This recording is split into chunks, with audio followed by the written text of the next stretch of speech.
Hypothétisons un peu. Sais-tu ce qu'il y a après la mort? Pour plus de sujets croustillants, abonne-toi.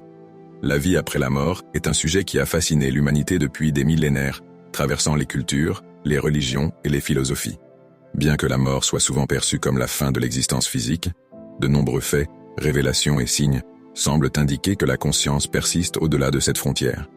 Ces éléments, bien qu'hypothétiques, s'appuient sur des témoignages, des expériences scientifiques et des intuitions partagées à travers les âges, suggérant que la mort n'est peut-être qu'une transition vers une autre forme d'existence. Les expériences de mort imminente, EMI, constituent l'un des phénomènes les plus étudiés pour comprendre ce qui pourrait se produire après la mort.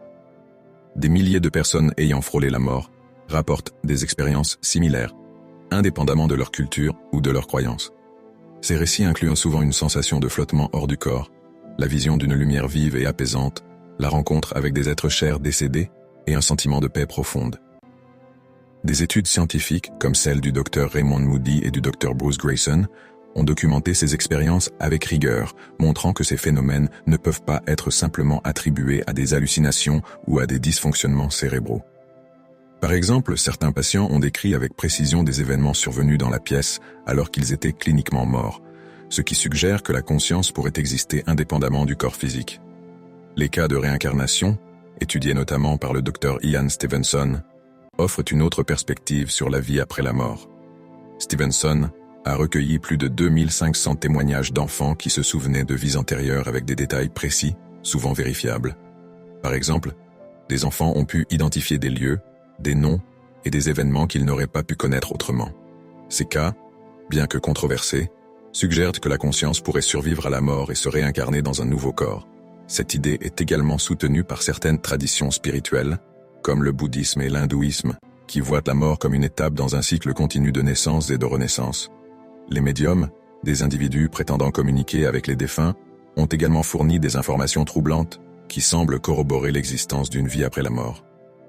Des médiums renommés comme Alison Dubois ou John Edward ont transmis des messages détaillés et spécifiques de personnes décédées à leurs proches, contenant des informations que le médium ne pouvait pas connaître.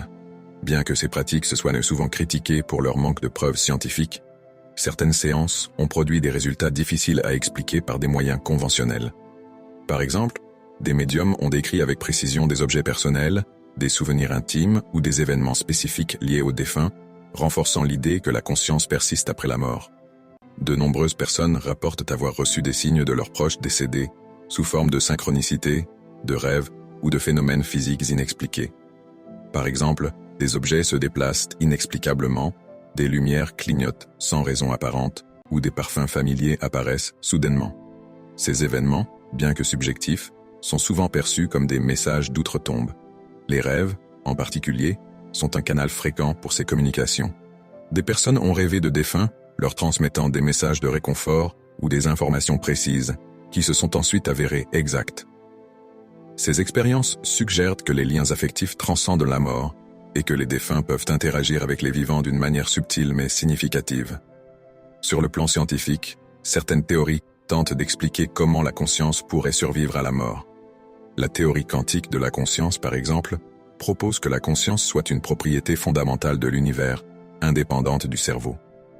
Selon cette perspective, la mort du corps physique ne signifierait pas la fin de la conscience, mais simplement sa transition vers un autre état d'être.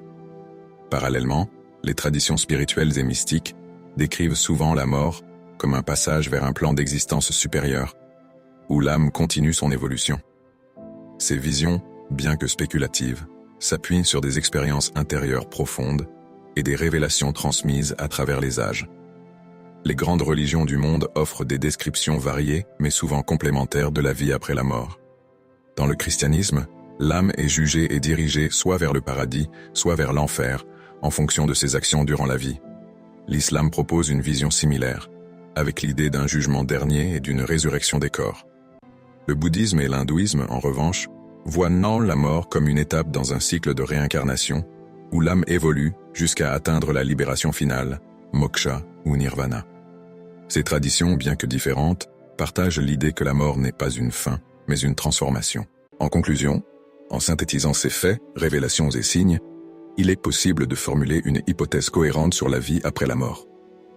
La conscience, loin de disparaître avec le corps physique, semblent persister sous une autre forme, que ce soit à travers des expériences de mort imminente, des cas de réincarnation, des communications médiumniques ou des signes subtils.